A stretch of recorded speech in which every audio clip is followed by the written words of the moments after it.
Okay, so I'm going to go through The Handmaid's Tale, doing the separate sections rather than chapters, so I don't try and cram too much in at once. So I'll do the 15 sections and then historical notes. And we're starting with night. And this first introduction to the novel is very short, less than 2 pages, at least in my copy. But I think you get an awful lot from it. When I first opened it and I read this section, I actually didn't have a clue what was going on. It didn't make much sense to me, and I think that's really important to recognise the fact that it doesn't make a lot of sense, and the fact that Atwood is not trying to confuse us, but she is trying to locate us within the story and to show us that this is a different world, that where this story is set is not the world that we are used to. And that's really important because it sets us up with the idea that the novel is either science fiction, as many have named it, or the term which Atwood herself prefers, which is speculative fiction.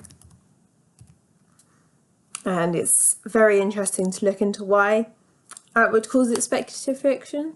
She says that there is nothing in it which hasn't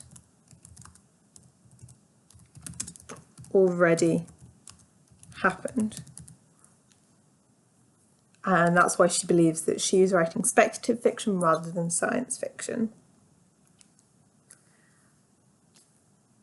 As well, it is a typical sign of dystopia. And The Handmaid's Tale is regularly, if not invariably, seen as a dystopian text.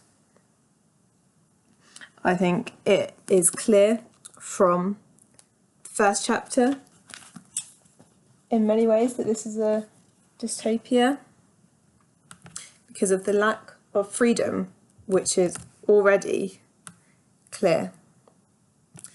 So if you go through the first chapter, there are several hints at lack of freedom. So the main ones to highlight are, first of all, the links to the army and the military diction. Quite early on, Offred, our narrator, tells us that they tried to sleep in army cots. And again, the later links to the guns reinforce that military idea. And for me, at least, the military is a place not of freedom. So I think that's really important. But you also have the lights, which are turned down but not out. And what that suggests is that they are being kept in the dark, but their light is turned on enough, just enough, that they can still be seen. It's this idea that they're still being watched even while they sleep. And someone in my class had a really good thought, and that these lights could also be a metaphor. They're a metaphor for the fact that although Offred is living in this Gileadian society, her hope might be turned down, but her hope hasn't been turned out.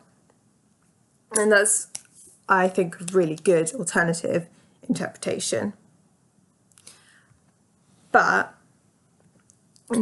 if we return to restrictions on freedom, the cattle prods and the guns and the angels, who we assume are guards, though we don't actually know at this stage, linking with the military diction, but the restrictions on movement, the fact that they weren't allowed out, but also that the guards aren't allowed inside. So it's not just the handmaids, not that we know the handmaids at this stage, who are being restricted, it's also the guards. And that is important because throughout the novel, Atwood points out that yes, this is a society which oppresses females, but it is oppressing the men as well. One of his ways is through rules and restrictions on men which are not the same as those on women, but which are equally restrictive. Probably the most important restriction on freedom, though, is the second one. The fact that they are not allowed to talk.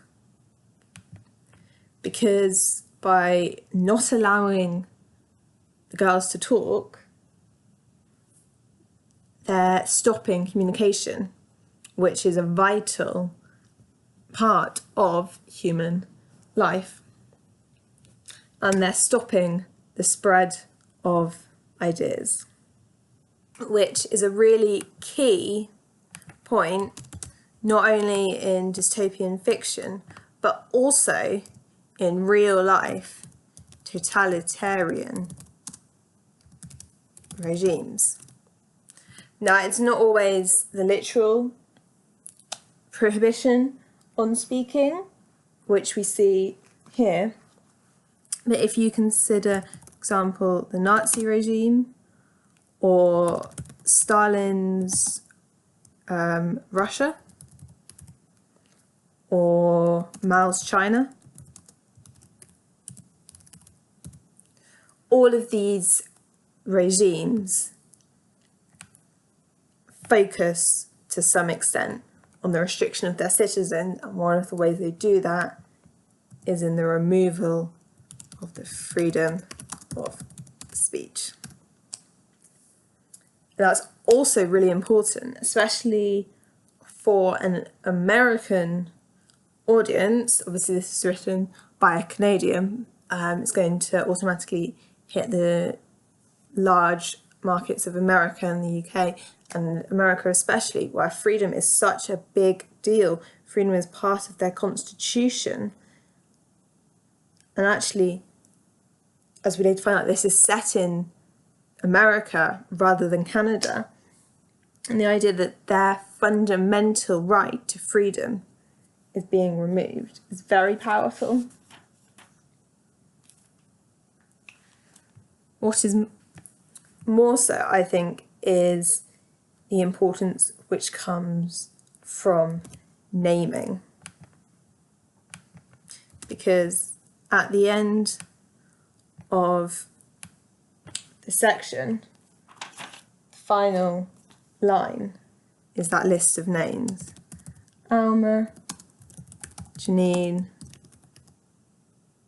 Dolores, Moira, June. And these four on the top all feature prominently in the story. It has been said that June could well be Offred, though notably Atwood says that that was not her intention. She goes along with it, but it wasn't her original intention. But by listing those names as the last thing in the chapter, Atwood highlights to us the importance of identity, and it's worth remembering when you're thinking about identity that it is a typical postmodern theme. So if you're looking at wider literary context, exploring identity and exploring individualism is a postmodern theme. And here, in fact, I've punctuated it incorrectly because in the novel, it's not a list, commas. There are full stops.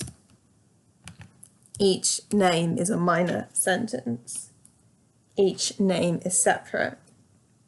And that's so important in view of the later novel, which I'll discuss more in later videos. Okay, so that's section 1, night. I hope this video has been useful. I know there's a lot more that I could have picked up on, but I want to keep this quite short because it is a very short section. And I just encourage you to go away and really closely read this first chapter because I think it pulls on a lot of themes which Margaret Atwood draws out later in the novel, and it's really important to have a key understanding and a solid grounding in this first chapter. For example, I haven't touched upon the theme of the past, which is very prevalent. If you look in the first paragraphs, the idea that we slept in what had once been gymnasium, quickly pick up on the pictures of the girls and how their clothes change, how Atwood uses iconography within that, and also these early references to sex, sexuality, and the importance of sex.